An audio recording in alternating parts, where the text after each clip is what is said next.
Hello, good morning. It's 7:20 on Wednesday, the 5th of February. And you guessed it, I'm off on another 200-kilometre DIY audax.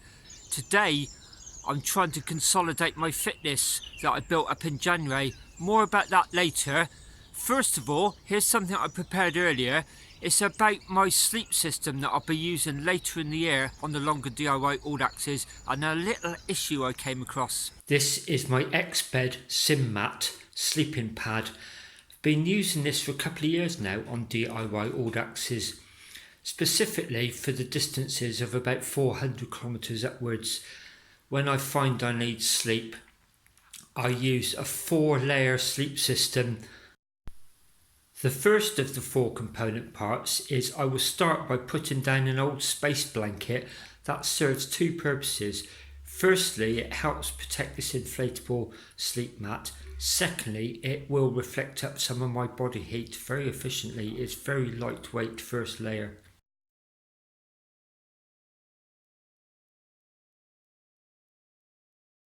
And then I will put on top of that my sole escape light bivvy. And lastly, I will add an X-Bed inflatable pillow. It's actually got an elastic band around the back of it which keeps it in place. The sole escape light bivvy is breathable fabric anyway, and once you pull the hood up over you, it's very warm, cosy, and blocks out any sort of light. I really like this X-Bed sleeping mat for several reasons.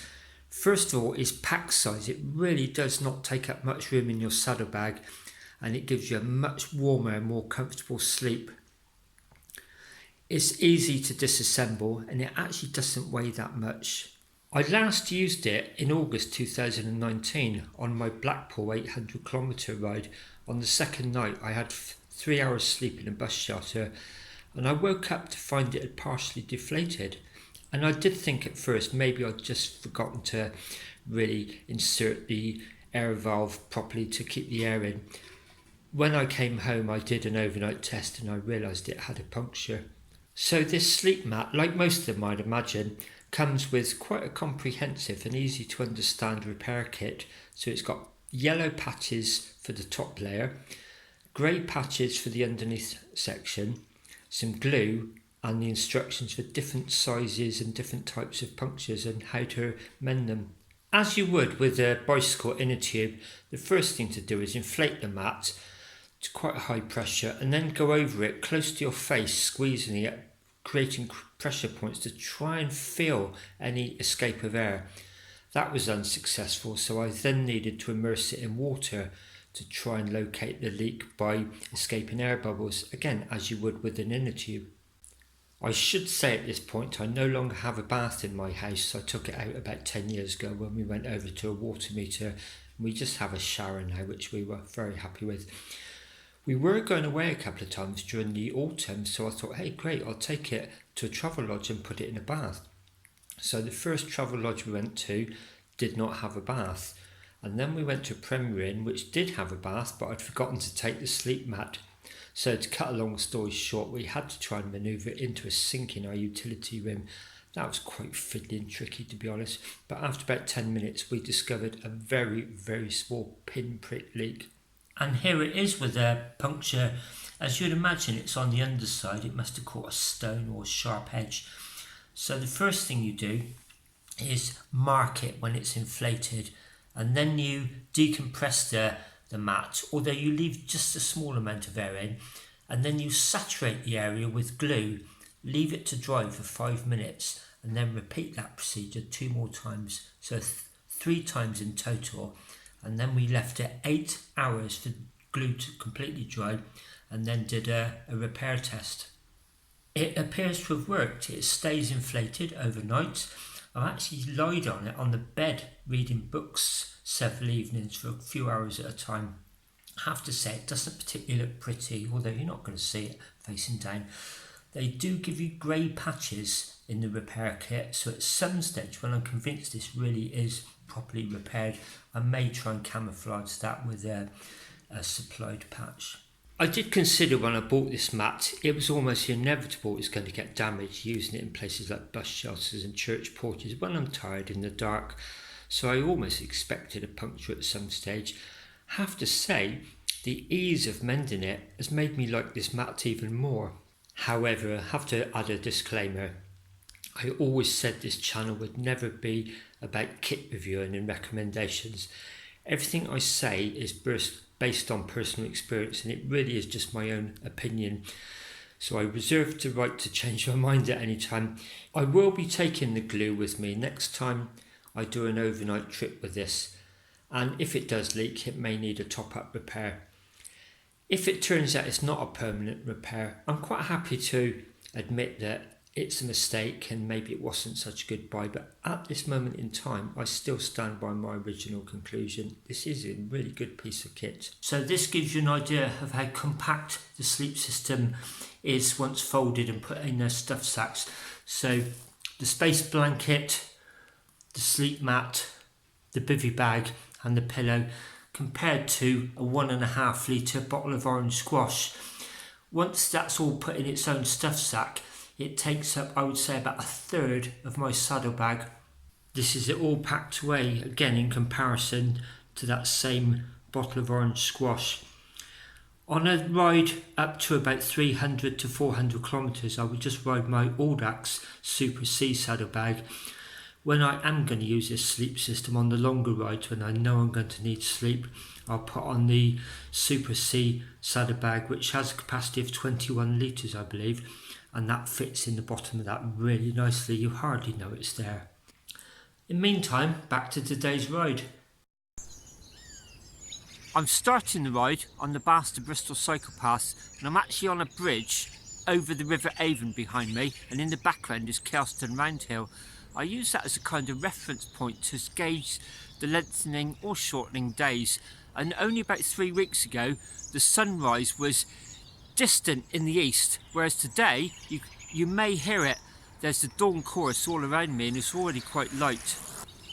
As you can see, it's popular with people commuting. That's heading towards Bath. There's plenty going towards Bristol. I'm going to be on my way now. I'll tell you more about the route later on. A little bit about today's ride, as I referred to earlier, is to build on and consolidate the fitness I developed during January. So I finished my red January target and I sent my donation off to the charity Mind. So that basically was 4 200 DIY audaxes, a lot of turbo training, and I did a few shorter rides on the bike. So I exercised, rode my bike every day during January. Today, therefore, I'm heading up into the Cotswolds, not actually going that far distance-wise, heading up to the outskirts of Gloucester. In fact, my halfway point is going to be a subway at Brockworth.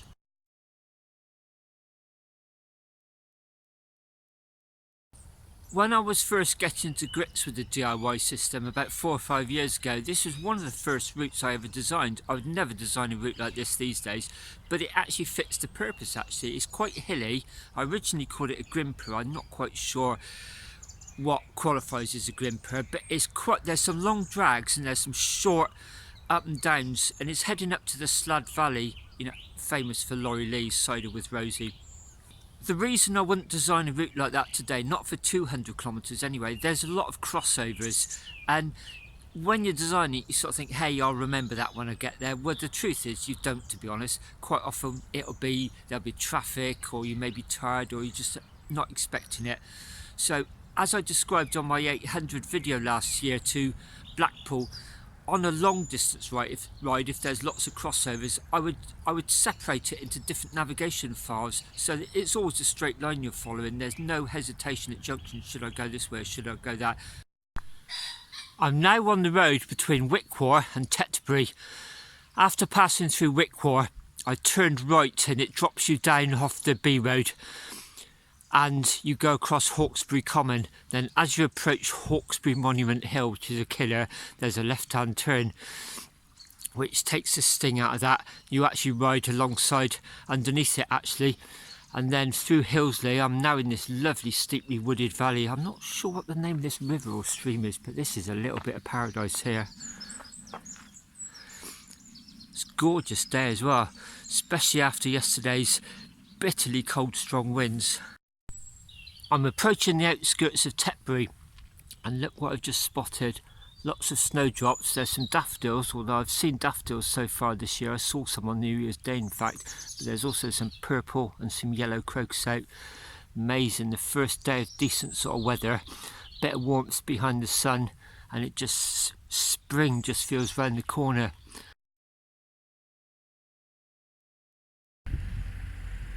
It's midday on a glorious February day in the heart of the Cotswolds. In fact, I'm stood on a bridge overlooking the River Thames, or possibly a tributary to it, because the source is very close here. It's quite a wide, fast flowing stream this, so I'm guessing this probably is the Upper Thames. There's a footpath there, it says Thames Path. I'm heading this way on the leg between Tetbury and Birdlip, and then when I get to the village of Birdlip there's a very ski slope descent down to Brockworth. My lunch stop is a subway there on a roundabout before I then start doing a long grind back up towards Painswick and this afternoon's destination, the Slad Valley. It's now approaching lunchtime, and as you can see I'm at Birdlip.